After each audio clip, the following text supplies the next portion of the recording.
रामभद्राचार्य जी को पता लग गया था कि ये जो बच्चा है अभिनव अरोड़ा ये धर्म के नाम पे मजाक कर रहा है, धर्म का मजाक बना रहा है और जो इसके पेरेंट्स हैं वो धर्म के नाम पे लोगों को ठगने का काम कर रहे हैं। इसलिए शायद उन्होंने अपने स्टेज से इस बच्चे को उतरवा दिया। क्या है रियल स्टोरी और कौन है ये बच्चा, आखिर ये सही है या गलत है, इसके बारे में समझते हैं। इस चैनल पे यदि आप पहली बार आए तो सब्सक्राइब जरूर कर लेना। अब मैं बात कर रहा हूँ अभिनव अरोड़ा की। अभिनव अरोड़ा को कुछ लोग स्पिरिचुअल बच्चा, स्पिरिचुअल बाबा या गुरु ऐसे बोलते हैं। कुछ लोग बोलते हैं यार इतनी कम एज के अंदर इतनी ज्यादा स्पिरिचुअलिटी आना बहुत बड़ी बात है अपने आप में, ठीक है।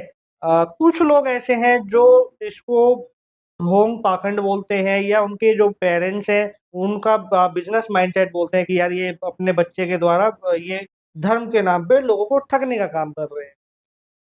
मैं अभिनव अरोड़ा को ना तो कोई स्पिरिचुअल बच्चा बोलूँगा, ना उसको कुछ इस तरीके से बातें बोलूँगा, क्योंकि आप देखोगे कि वो जितनी भी बातें बोलता है वो कहीं न कहीं स्क्रिप्टेड होती है, लिखी गई होती है, उसको याद कराई गई होती है और फिर वो बोलता है। तो उसका लाइव एग्ज़ाम्पल मैं आपको दिखा भी दूँगा और बताऊँगा कि कैसे वो आप पता लगा सकते हो कि सारी की सारी स्क्रिप्टेड वीडियोज़ हैं, उसकी जितनी भी आती हैं।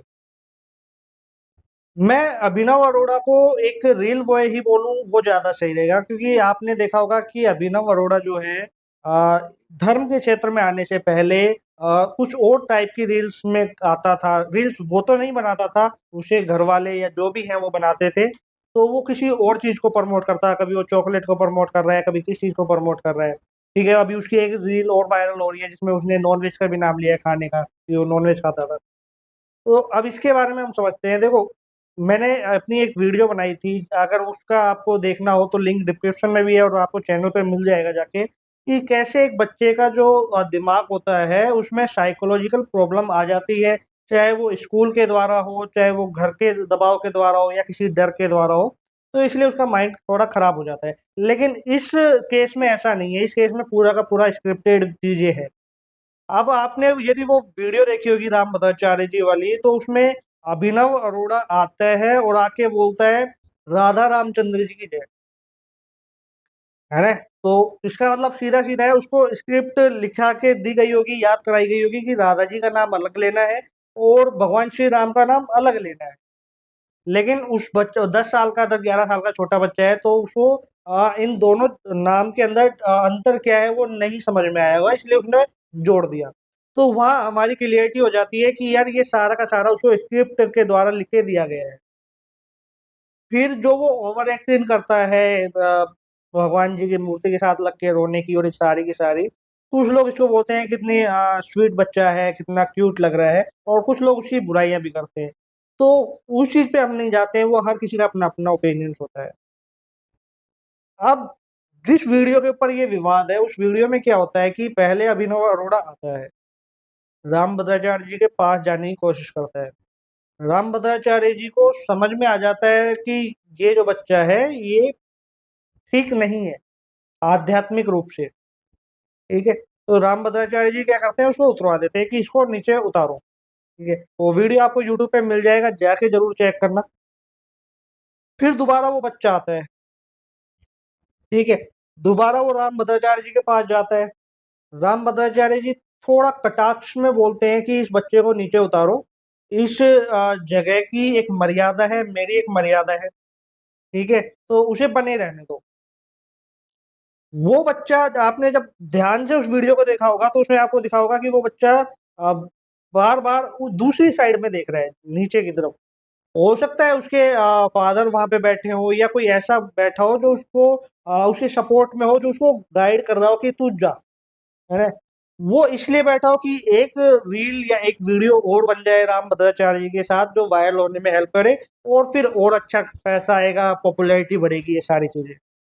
अब राम भद्राचार्य जी ने सही किया या गलत? कुछ लोग बोल रहे हैं सही किया, कुछ लोग बोल रहे हैं कि बच्चे की नादानी थी तो उसको माफ़ कर देना चाहिए था, आप जगत गुरु हैं। है ना? अब मैं अपना ओपिनियन दूँ कि राम भद्राचार्य जी ने गलत किया। गलत कैसे किया? गलत ये किया कि वो जो बच्चे को स्टेज से उतारा वो गलत नहीं किया। वो तो ठीक था, क्योंकि उस जगह की एक मर्यादा होती है, जो गुरु होते हैं उनकी एक मर्यादा होती है। बच्चे का ये इस तरीके से परेशान करना गुरु का अपमान है, ठीक है? जो नहीं होना चाहिए। तो जो उस बच्चे के साथ आए थे बड़े, उनको भी ये चीज़ समझना चाहिए कि अपने उस बच्चे को कंट्रोल करके रखें। अब सही कैसे किया, ये मैंने आपको बता दिया। अब उन्होंने गलत क्या किया, उसको समझो कि रामभद्राचार्य जी जो हैं, वो वृंदावन में एक बार इस बच्चे से मिल चुके हैं अभिनव अरोड़ा से। उसकी भी रील या क्लिप वगैरह आपको सोशल मीडिया पे मिल जाएगी। तो जब फर्स्ट टाइम में वो मिल चुके थे, तो उन्हें उसी टाइम उसके पेरेंट्स को और उस बच्चे को समझाना चाहिए था कि जो तुम ये काम करने जा रहे हो, वो गलत है, तुम्हें नहीं करना चाहिए। तुम अभी पढ़ो, अगर स्कूल वाली पढ़ाई तुम्हें अच्छी नहीं लग रही है, तुम्हें नहीं समझ में आ रहा है और तुम्हें इस लाइन में जाना है, तो गुरुकुल जॉइन करो। गुरु से शिक्षा प्राप्त करो, उसके बाद तुम इस धर्म के क्षेत्र के अंदर आगे बढ़ो, उसके बाद तुम इस धर्म के क्षेत्र में आओ, ये कथावाचक हो, ठीक है? तो यहाँ रामभद्राचार्य जी ने कितनी बड़ी गलती की। अब बाद में उस स्टेज पे जाके उन्होंने ये सारी चीज़ें की, वो चलो वो ठीक था, वो भी सही था, लेकिन पहले से ही उन्हें ये चीज़ें बता देनी चाहिए थी।